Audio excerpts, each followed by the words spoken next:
So hello C एस्पिरंट्स. तर आजच्या व्हिडिओमध्ये आज आपण एकदम इम्पॉर्टंट प्रोग्रामबद्दल बोलणार आहोत. तो म्हणजे national programme for prevention and control of cancer, diabetes, cardiovascular disease आणि स्ट्रोक, दॅट इज NPCDCS. ठीक आहे.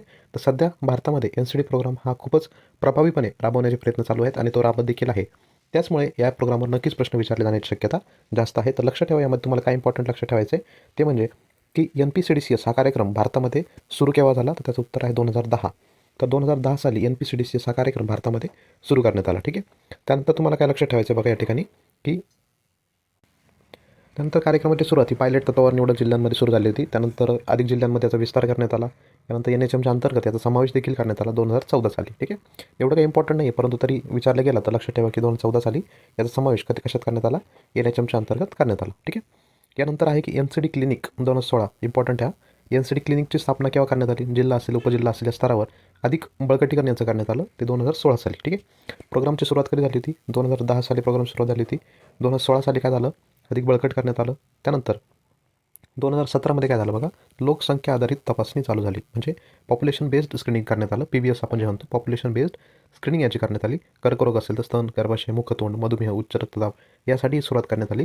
की फॉर एक्झाम्पल तुम्ही जर हेल्थ सेक्टरमध्ये या प्रोग्रामला राबवत असाल, तर तुम्ही PSC स्तरावर याला राबवत असाल, तर त्या PSCची पॉप्युलेशन त्यांनी ठरवली. त्यानंतर पॉप्युलेशनच्या किती % टार्गेट असावं. फॉर एक्झाम्पल सध्या 45% हे टार्गेट ठरवलं जातं की NCD स्क्रीनिंगसाठी 45% टार्गेट असावं आणि त्यानुसार त्या पॉप्युलेशनची तपासणी करण्यात येते. ठीक आहे. अशा प्रकारे हे 2017 साली चालू करण्यात आलं.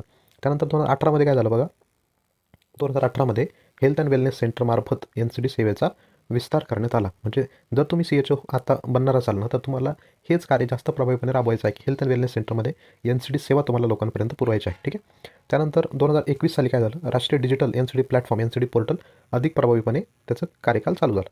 त्यानंतर ह्या ज्या खालच्या तारखा आहेत त्या खूपच जास्त इम्पॉर्टंट आहे. याच्यावर नेहमी प्रश्न विचारले जातात आणि ते रुटीन आहेत तुमचे, फक्त त्याला थोडं तुम्हाला रिवाईज करण्याची गरज आहे.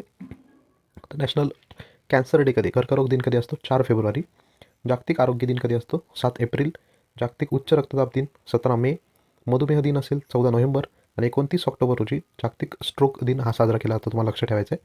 तर हा जो प्रोग्राम आहे NPCDCSचा, तर हा NHMच्या अंतर्गत राबवला जातो आणि 30 वर्षावरील लोकांसाठी मोफत तपासणी आणि उपचार हे याचं प्रमुख उद्दिष्ट आहे. हे तुम्हाला लक्षात ठेवायचं आहे. तर अशा प्रकारे हा खूपच इम्पॉर्टंट प्रोग्राम आहे आणि याच्या तारखा तुम्हाला नक्कीच लक्षात ठेवायच्या आहेत. ठीक आहे.